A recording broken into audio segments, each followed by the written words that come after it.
If you don't smile with confidence, Yes. there's nothing that you can buy material that's gonna fill that hole in your soul. You can buy a BMW, you can buy a Ferrari. Mm-hmm. You still don't smile like you own it.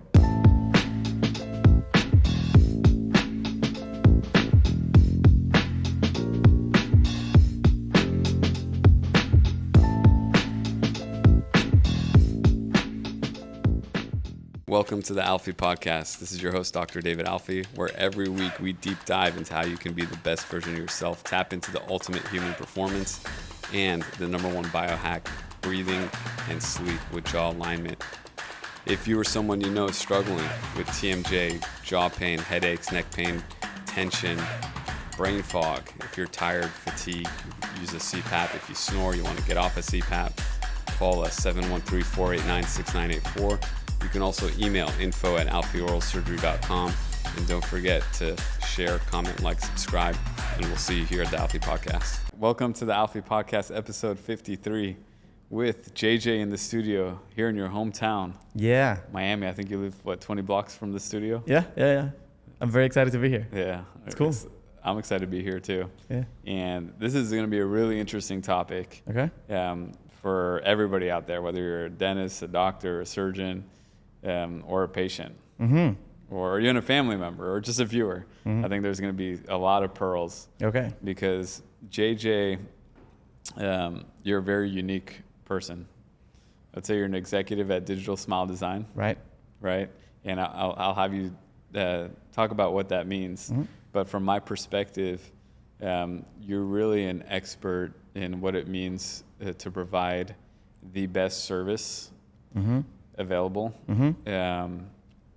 have quality in dentistry or in medicine, and what that means at the highest levels. And you've really, I think you've been to how many different offices and consulted around the world? And we're talking about the best in the world. Yeah, so I've been to probably 700, 800 high-end dental offices in the world. Crazy. Trained more than 500, and I've seen what people do well, and you know, you can tell from country to country what some people have completely under control, and then other countries what just they haven't figured it out yet. Yeah. So yeah, we can talk about you that. have a really unique perspective that really nobody has. You know, most people are in a bubble, but you're really outside of that, Right. And see what people do well, what they don't do well, and what that means not only for the providers, but for patients that are looking into healthcare. So if you can just introduce what your role at DSD, what is DSD for anybody that has no idea what we're talking about? I'm a partner at Digital Smile Design, people know it as DSD, founded by Christian Coachman, one of the most famous and respected dentists in the world. And we provide services for dental offices in three main areas. We help them attract patients, we help them convert patients, and then we help them execute clinically, providing smile design treatment planning at the highest level, comprehensive. My role is I am the director of the DSD Clinic project. We have 131 certified DSD clinics in the world in 30 countries. How many oral surgery offices? 2. All right. We were the first, though. Yes, you were the first. Yeah. Who's the second one? We have one in Spain. Awesome. A really big office. Yeah, in the north awesome. of Spain. Yeah. We didn't know when you started. We're like, What to do with it? What does this guy want? But we didn't know you then. But we're super happy, and it's a really big honor for everybody at DSD to have you believe in the system and in the solutions, and to work together and figure how to provide the best smiles with the best service possible. Yeah. And that's what I want to talk about today. Mainly, I want to talk about hospitality, high quality service, and how to improve that part. Obviously, I'm not a clinical person, and you and your guests that you've been bringing have that under control. Yeah. So I want to talk about. Man, no, I think this is really interesting, because what drew me to you guys in DSD in the first place is when I was introduced, I said, these guys are looking at healthcare at a really high level, right? To provide, because really it's a service. You know, as much as you want to talk about it or not, all of healthcare is a service, right? To make people healthier. But in order to make people healthier, you have to position yourself in a way that decreases anxiety, gets people in the door, gets people to follow through with their treatment plan. It's a lot that goes into it. It's a very, it's a two-way street, really. And in order to do that successfully, you have to do it well in every aspect, right? And I always say, how you do anything is how you do everything. So when I saw you guys talk about all the details of, how to treat people, how to present yourself, how to take care of the patients, it was something that I hadn't seen in anywhere in medicine before, or definitely didn't see it in training in dental school and medical school. And I don't think it's something that's often talked about. And you'll talk about this a lot, but doctors have no idea what hospitality means. But more than anyone, I think that it's important for us to be hospitable. You have to. And look, you said something very important. It's a service, right? But it's also a high ticket service. Yeah. It's not something that you sell for $100, like a comprehensive smile makeover. Right. It's anywhere in the world from $10,000, $20,000, $50,000, $70,000. Yeah. So you're providing a service that sells something that it's worth, and I believe it's worth $50,000. Yeah. But when people buy it, don't feel like that. That's why there's such a discrepancy when people think the dentist is expensive or the doctor is expensive. Nobody thinks Rolex is expensive, or nobody thinks BMW is expensive. BMW is a $50,000 BMW. You get worth every dollar in value, right? But they made you believe that. Dentists don't do that. And think about how much time do you guys spend thinking on the treatment, like designing the treatment plan or the smile? Do you spend any time designing the service? Yeah, you're right. We spend so much time on the clinical. Right. Yeah. Right, but imagine how many touch points are there for somebody that does a full smile makeover from the moment they see you online until the moment they leave, maybe 2 months after, or maybe 3 years and a half after. Right. How many touch points are there? How many friction points can there be that nobody talks about? Correct. Right? People don't even appreciate it. Yeah. Well, patients do. It's just that the doctors are not thinking about it, or their teams, and they're not empowering their teams to do anything about it. Yeah. Right? That's true. It's a huge missed opportunity. And it's kind of easier too. Like the stuff you do every day is so hard. You need to be so focused on, You're right. It's all the time. You could not mess up with the focus, with the mind, with the solution making in the moment, but also with the hands, the skills, the hand-eye coordination. Yeah. You have to be so good at that, and that's so hard to do well. Creating a good service is not that hard. It's just somebody have to think about it. It has to be intentional. Right. That's it. Yeah. And for a lot of people, it's not. It's first of all, it's not taught anywhere. Right. At all. Zero. At all. Zero. And like you said, there's so much that goes into dentistry or surgery in terms of from the building blocks of learning pharmacology, physiology, anatomy, and then developing the hand skills and execution to do something. That a lot of people are so locked in on these things that they don't even think. And you have to run a business too. Other side of the business, because then you become an entrepreneur. Right. Nobody teaches you that at school at all either. Right. But then you end up with a team of 8, 10, 13, 15 people. Yeah. You need to do payroll. You need to do recruiting. You need to fire people. You need to put up with. You need to create the culture, and then you need to pay the bills, run the business, to get trained. Yeah. It's a lot to think about. That's good. And we're gonna spend the next 30, 45 minutes. All right. Discussing, if you're a doctor or dentist out here, the next 35 minutes, you're going to learn how to have an amazing practice with a good hospital. I hope I can bring some good pearls. And if you're a patient out there, you're going to get what you should be looking for. Right. That's so important. In a practice. So important. Right. Because all these things matter. And it matters towards your outcome and care, I think. So I just want to start with you, first of all, because your background is unique. You grew up where? I grew up in the south of Spain, in a town called Ronda, a beautiful town in the south of Spain. Went to school in Madrid, in Spain, for business. Worked all my life in technology first. And then by chance, I ended up working in a dental company in Spain. that owned 227 dental offices, plus 31 radiology centers, plus dental software, clinical software. They're actually the owners of Nemotech, that is the software that we still use today to plan. And the owner of that company saw Christian Coachman speak in 2013 in a course. And on the first coffee break of the first day of lecture, it was a 3-day course. On the first coffee break of the first day, he approached Christian. He's like, "Hey, kid, what are you doing tonight?" And Christian's like, "Oh, I have dinner. I have reservation here." He's like, "No, cancel everything. I'm going to buy your company tonight." And he did. He invested in DSD. This is why DSD is based, the headquarters are in Spain. Because he saw it clearly that was what the industry was going. And he provided funding to start the planning center and everything we have right now. So what he did is a few key employees that he trusted, he transferred to the new project. And that's how I ended up in DSD with Christian. I was one of the first employees by complete chance. Yeah, that's cool. That's cool. I'm very proud of it. For anyone that, I mean, a lot of people know Christian, but for anyone that doesn't, I think he's the most talented speaker in dentistry I've ever experienced. I've heard that, yes. Yeah, I would agree. One of the best. For sure. For sure. I mean, I sat there, I remember my first DSD course in Miami, maybe like 5 years ago. I don't know, it's been a while.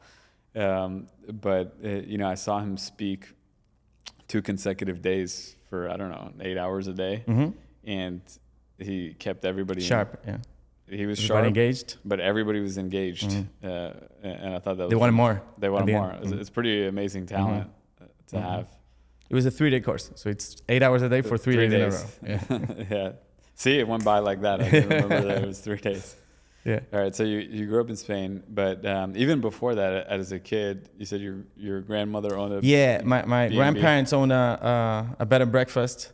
Yep. So my family has been in hospitality so all you're life. born I into grew up hospitality. there. Yeah, I was born. Like I remember my parents just welcoming guests and giving them food and taking the luggage upstairs. It was very humble for but I grew up like that. My dad owned restaurants when I was a kid, not anymore. So I have a feel of what people are expecting. If people are tired, if people what do they need, and I've just it comes natural to me. Should look like. Yeah. How much of it do you think came from business school versus birth? From business school, 10%. Yeah. Most of it you were just brought into this world. Yeah. And you end up doing what you have to do, but there are some skills that comes natural. And I believe, and we do this at DSD, it's very important in our culture. We say that you need to be more of what you are. Like, don't try to compensate. If you're not analytical, don't try to be analytical. We hire somebody that's analytical, we put it to work with you. Right. If you're a relationships person, you go full power. That's what you do. I'm not going to ask you for a report every Friday at 5 p.m. because you're not going to do it. You're not going to do it. Yeah. So we try to keep that a lot. Yeah. Set people up with their skills. Yeah. Set them up for success. Right. Including yourself. Yeah. As a big part that's key. And learn how to delegate and hire the right people. In the right roles. Yeah. And don't end up hiring everybody the same, because we tend to do that, right? Especially when you enter leadership positions. I realized because I was by myself at the beginning, and then I had 1-2 people. And then at the time, at some point, we're 6 guys and we're exactly the same. Yeah. And you could see us we're the same personality, the same skill set, and that doesn't work. Right. You need to compensate with other types of profiles. Yeah. We do this for dental offices. We study their teams, and their personalities, how they shine, how they fascinate. And then we study the composition of the team, and we say this team is too much of these, too much passion. Right. We need to build some trust. You need to have people that are more focused on the details. So it's important at any team, any size. Yeah, absolutely. Earlier we were talking about your experience of seeing hundreds of clinics, different countries. There's a big difference in quality of service and value and care totally. in different parts of the world. Totally. Where are the best clinics? Who's most ahead? What separates them? Yeah. So I think a big part of it comes from competition. So right now, US, Canada, you can still be relatively successful being average. Owning a dental office or medical practice being average. in South America, if you're average, you drive Uber at night. Your kids cannot go to school. Yeah, you I believe it. You cannot afford university for your kids. So you just have to think of ways of making everything better. You gotta level up. So I think the best hospitality I've seen is in Brazil, and I can give some examples. Best interior design. That's a big thing, as we said for service, because the thing is you're in the end I don't want to make it sound like it's just business, but you are competing against other services and other experiences that are worth a lot of money. Not because a vacation is better than getting your smile and your oral health in check, right? But it's the same budget, right? If you take the 4 Seasons cruise with your wife, then maybe you cannot afford the dental treatment that you know you need, right? So in the end, but you're competing with something that's very sexy, or even a car, right, or a watch. Yeah, yes, but yeah, and you are right. So interior. So you walk in the dental office, and you're gonna end up spend if it's of course not for a crown. If you're gonna do something big, full smile or at least a full archer, and sometimes you don't want to be there. There's just the practice doesn't look inviting. That we were saying we used to talk about this all the time. Why not? It's not expensive. Make the practice somewhere people want to be. Make it the place to be. Yeah. Like why not?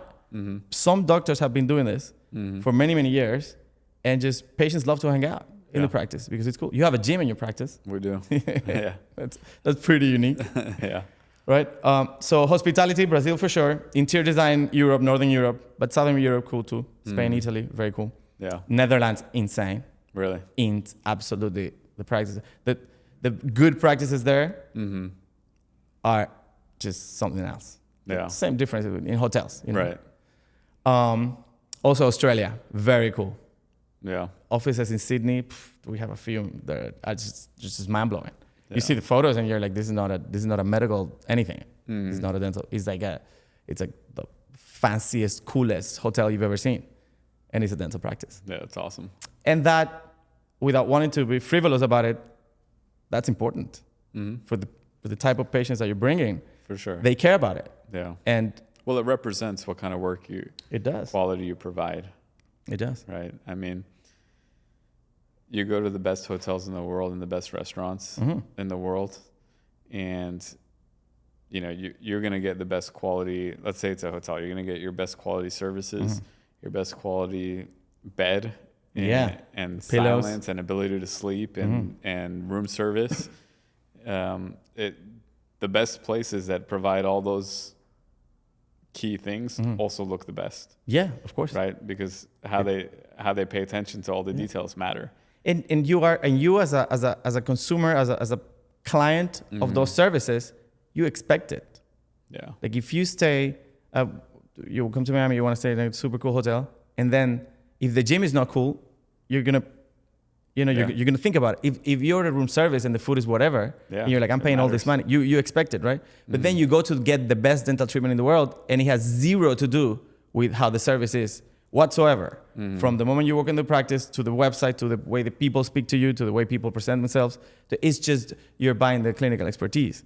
Right. And that's worth the money that it is, and it is. But there's so much room to grow on all the other things that we're talking about that are, as we said, easier to fix. It's just intention and budget and just planning for it. Yeah. It's an interesting thing because just like we made that example of the hotels, like the best looking hotels also happen to have the best food, the best service, all these things, right? People that care. If you care and you make the team care, these things are correlated. It's so important. Right. And, being a DSD clinic and working with other dentists who are DSD clinics, I can tell that these are also dentists that care about all the details, and their work goes along with that. Right. They're always looking for continuing education. They're always looking to level up their game. They care about breathing and airway.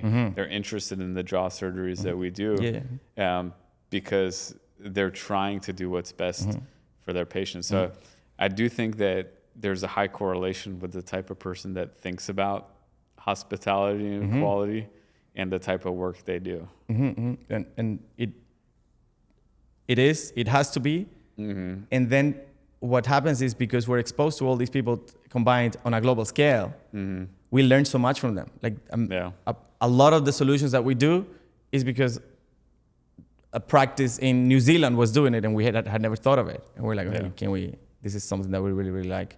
Yeah. Can we implement it? And then the way they talk to patients, I've learned so much. The way that they make every touch point about the patient. Like if you think about it, as a patient, you're gonna get a dental treatment. It's okay. Let's try to think. So you're a patient, and you're 40, 50, 60 years old. You need some work, but you think you need some work, but you know that you need more than what it seems. So how do you feel? You feel scared. You think it's gonna be super expensive. Yeah. You have no idea whatsoever on how to choose the provider. Yeah. You have no idea on how to identify a guy that's ethical, a guy that has the hands that it needs to have, a guy that's going to give you a solution that you need. Yeah. You, as a patient, you have no idea. So there's a lot of barriers and a lot of friction. And a lot of anxiety, because nobody wants to sit in a dental chair. Nobody. Right? No, of course. And as a surgeon, anybody's going to fear having surgery, especially something I offer for jaw surgery. So it's like you take those anxieties about, yes, you want a nice smile. Yes, you want to breathe better. The outcome is shiny, right? For sure. But to get there, it's like, is it going to be painful? Am I going to have to take time off work? I'm going to go through all that trauma and anxiety being in the chair. Like, that's enough to get through. And then on top of that, okay, wait, it's going to cost me a BMW. Right. Right. In 2 hours. Yeah, it's true. Right. So let me ask you, how do you guys in your practice, who explains what to the patient and when?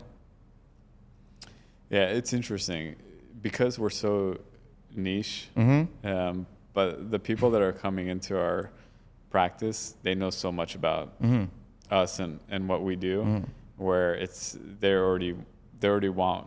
For the surgeries that you do, for your part of the full transformation of the big surgery. But what about the dental treatment when they continue? Some of them have to continue, right? Yeah. So, we're surgical. Yeah. So for the most part, they're coming to us for jaw surgery, for done implants or wisdom teeth or bone grafting or things like that. So we're in a unique situation where I bet that 50% of the patients that do bone grafting in your practice have no clue of what's bone grafting. Oh, for sure. So my point here, where I'm trying to get at, is there's a million opportunities to explain to the patient what's going to happen and when and what to expect that we don't do enough. And I've learned a lot about that. Yeah. And it doesn't need to be you. It doesn't need to be neither the dentist nor the owner. It's just a team well trained. And, digitally, before the day you arrive, what to expect. This is what's going to happen. The follow-up, you follow up on text. You do, this is what we said. Right. All the touch points. Right. And I was saying, every dental office needs to have one concierge. Yes. And this person works for the patient. They don't care about the schedule. They don't care about the team. They don't care about you. Yep. This is the ambassador of each patient. Yes. And because the patients want to think that there's somebody in that place that cares about me. 100%. That this is the person that's going to take care of me. Yep. And you don't need to, for anybody asking, you don't need to hire a person just to be that. It can be somebody already in your team. Right. Just give them that function. A patient liaison. Right. Exactly. Yeah. We have that. Erica's here in the room. Where's Erica? Erica's our patient concierge. She's making phone calls to patients right now. That's great. Yeah, That's great. But you're right. She's so important because, there's a lot going on in the office. The surgeons are busy planning cases, doing cases, educating people and themselves. There's so much that goes into it. And the coordinators are doing their thing with insurance and scheduling. Yeah.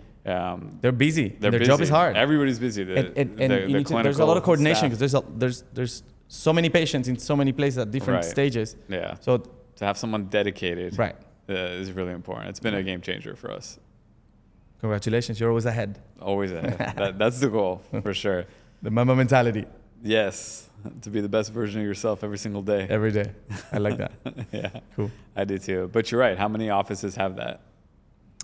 Well, from the DSD clinics, I'd say that maybe half of them, maybe a little bit more.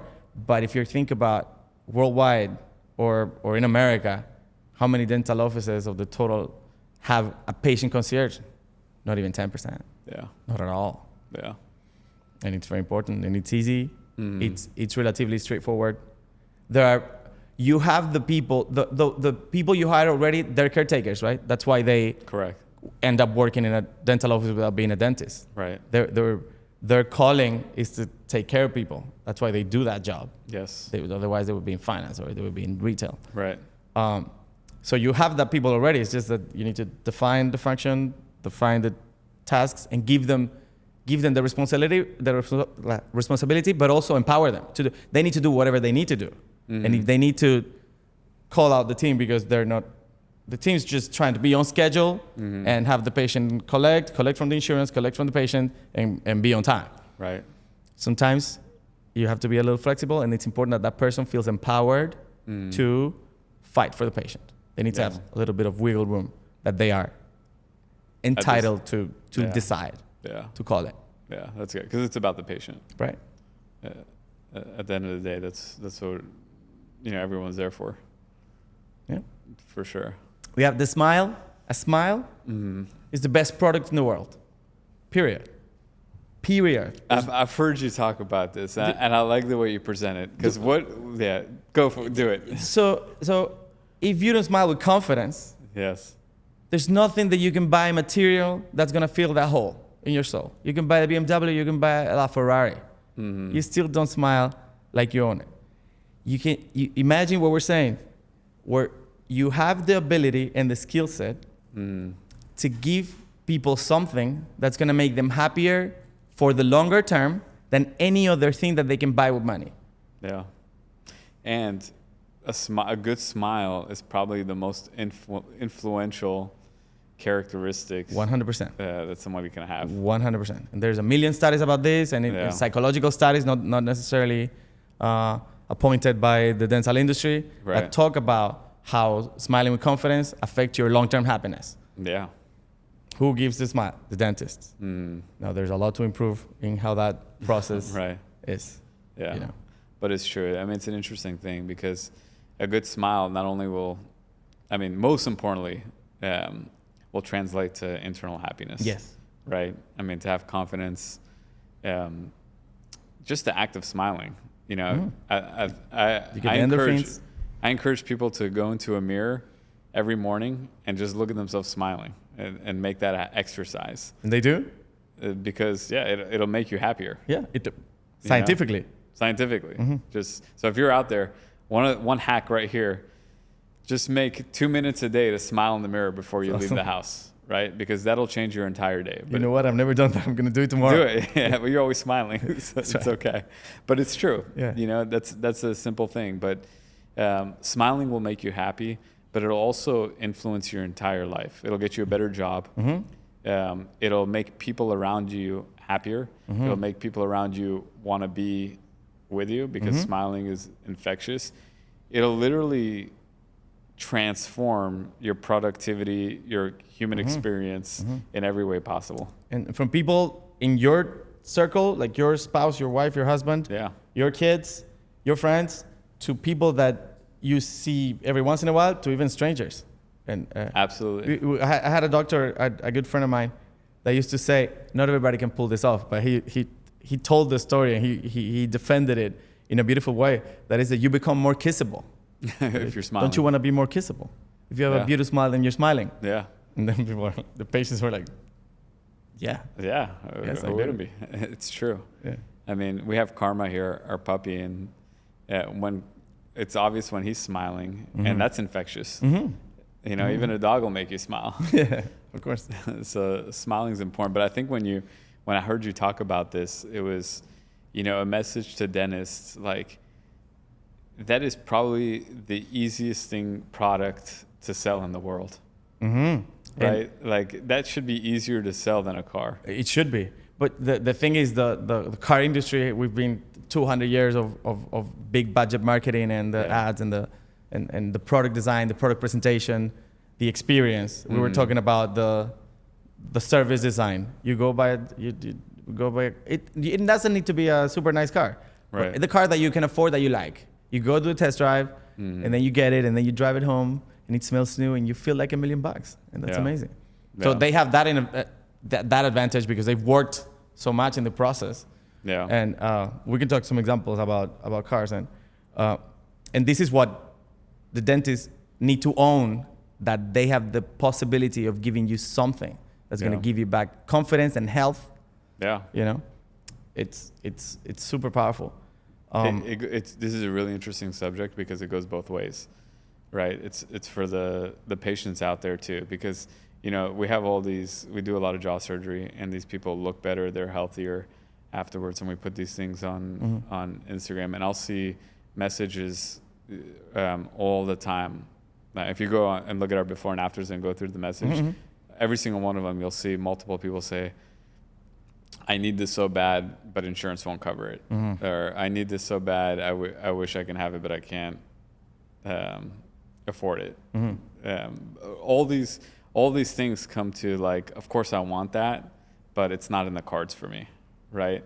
But how much of that is perspective? It's priorities. It's 100% priorities. How many of those people buy every new iPhone that comes out? Correct.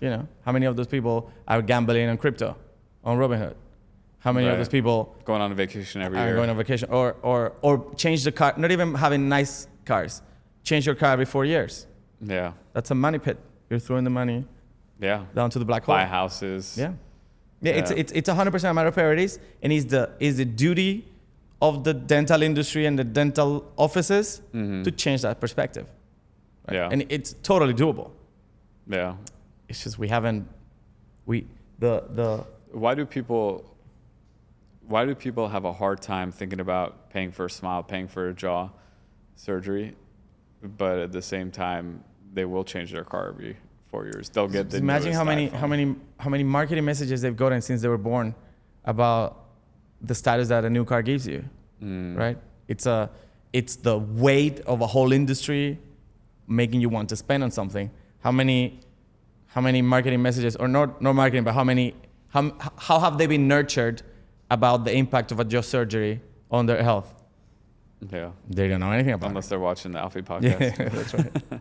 But you're right. I see what you mean. Because, you grow up, as a kid, you're watching Disney cartoons. Then you watch Disney movies. Then you get exposed to a Disney vacation. Now it becomes a thing where it's like, from childhood, I'm going to go to Disneyland and spend a ridiculous amount of money when I have my kids. Yeah. Yeah, and people do that all the time. All the time, right? like twice a year, every year. Yeah. And then you get into sports as you grow up as a kid, and then you start watching sports, and then you see the players, and you see how they arrive to the arena, how they leave the arena. You see the watches, see the cars. Yeah. That's what you want, because you want to be like them. Yeah, that's true. And probably nowadays it's more of that than anything. Even. Yeah.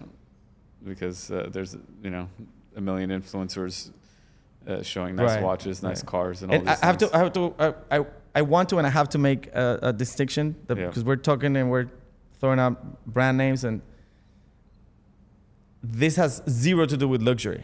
Yes. This is high-level service. Yes. And it's an amazing product. That is the smile that everybody deserves better, and that most people can afford. Yeah. With the right mindset, the right priorities, financial help, and the right priorities. Right? And what you bring, for example, what you do with your jaw surgeries, so you're providing a service that everybody understands, that is a better smile, you're going to breathe better, you're going to look better, right? What you brought is you make technology, so you have a technology play on top of a product that everybody understands, or a service that everybody understands, that makes it better as a consumer to acquire. Right. Why? Because it's more predictable, because it's 10 times faster, and because you know the outcome, right? And it's you know what result you can expect. That doesn't make it luxurious. That's like Uber versus a taxi. Right. We've always wanted to go from point B to point C. Right. Right. So the taxis, everybody knew how taxis work, and then what happens is Uber comes. They have a better technology for the same service. Why? Because you don't have to wait in the street until it appears. Faster, you order, you know efficient. Where it is. Yeah. The score the points, the stars of the drivers. That's a game changer. You know Everybody hated the yellow cab drivers in New York City because they were so mean. Yeah. You cannot be mean now as an Uber driver. Right. Because if you're mean, you get less than 4.5, then you don't get riders, right? Mm-hmm. So, but my point is, Uber is not more expensive than the taxis. It never was. Right. It didn't start being. It's not right now.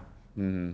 Like if you go to a city now that doesn't have Uber, Mm-hmm. and you had to get on a yellow cab and to go from the airport to your hotel, it's $200. Yeah. Right? Yeah. So don't want patients to think that just because you're getting the highest level of service, it's something that you cannot afford because it's luxurious or because it's expensive. Mm-hmm. It's just that technology has given us the chance to offer the highest level of treatment Right. more predictably, Yeah. better, in less appointments, but it doesn't necessarily have to be more expensive than it Yeah. It's actually a great point because technology is given better value. 100%. You're getting way more quality per dollar Right. than ever before. And you can Than get it in ever more before. places. It has democratized More accessible too. how many doctors can offer this Yeah. to more patients. Yeah. You don't need to go to the big city anymore to do depending of one treatment. Yeah. It's interesting. Do you see, a lot of this is like just cultural too, and I think that the way expectations about what insurance covers for healthcare, for example, weighs into how people perceive, paying for healthcare versus not. Yeah, I paying for come from healthcare. Europe, so I'm very biased. That's what I'm saying. Like when you Sure, go to it's a these scam. It's so just a scam. when you go to different countries, do you see these differences, like Yeah, perception there's of, how people prioritize spending on Yeah, absolutely. health, surgery? Absolutely. Yeah. Because in other countries, there are countries where the basic dental treatment is covered by the government. Mm-hmm. Some people might disagree with this, but I think it's awesome for people that don't have the means to afford it, and everybody has access to it. Yeah. There are countries where it's fully private, but everybody knows there's no insurance players at all. But because there's no insurance players, the prices are not so high because nobody's having to inflate it. No, there's no big corporation behind it trying to make everything more pricey. Mm-hmm. And then there are countries, in most places there's a little bit of insurance and private practice, but the way it's in the US is just a ripoff, man. The system is flawed. The system is really flawed because Yeah. everybody ends up, the whole thing becomes more expensive as a whole. Yeah. In medical health and in dental. Yeah. So I I'm agree. maybe not the right person to talk about that because I'm super biased. Yeah. No, I understand. I'm sure you see it. Such big differences. We're running out of camera time, so I want to give some pearls. All right. Let's go. Top 3 things a doctor or dentist can do differently today, and then top 3 things a patient should be looking for in their doctor. Okay. Doctors, dental offices. Yeah. We talked about it. Spend time with your team designing the service, not designing the plan. So what do you offer? Ortho aligners. Perfect. Surgical implants, all on 4. Perfect. Think about everything that the patient needs to do from the moment they see you until the moment they leave the practice, and think about how you're gonna make it more special than the guy next door. Yeah. Even though independently of your surgical skills. So design the service. Second, hire or define in your team one concierge. How do you call it? The patient liaison? Liaison, yeah. Perfect, beautiful word. Yep. Do that. I like it. Empower that person. Yes. You cannot have a girl that has 10 other jobs inside of the practice and then expect her to be 4-season level concierge Right. if she doesn't have time for it. Yeah. Right? Third, communicate better. Speak to your patients. Speak in video. Do videos explaining what you do every day. If you're not good in video, it doesn't matter. They don't care. Yeah. Record yourself talking about what you do every day. Educate. Educate, right. In video preferably. Not everybody wants to do that. Yeah. Right? Those 3 things. All right. And for the patients, what should they be looking for? I don't want to. This is very interesting because there's a lot of guys dentists that are word dentists, but they're better at marketing, ends up being more successful. Yeah. And that's not cool. No, we're super pro ethical dentistry. So real quality. Real quality. So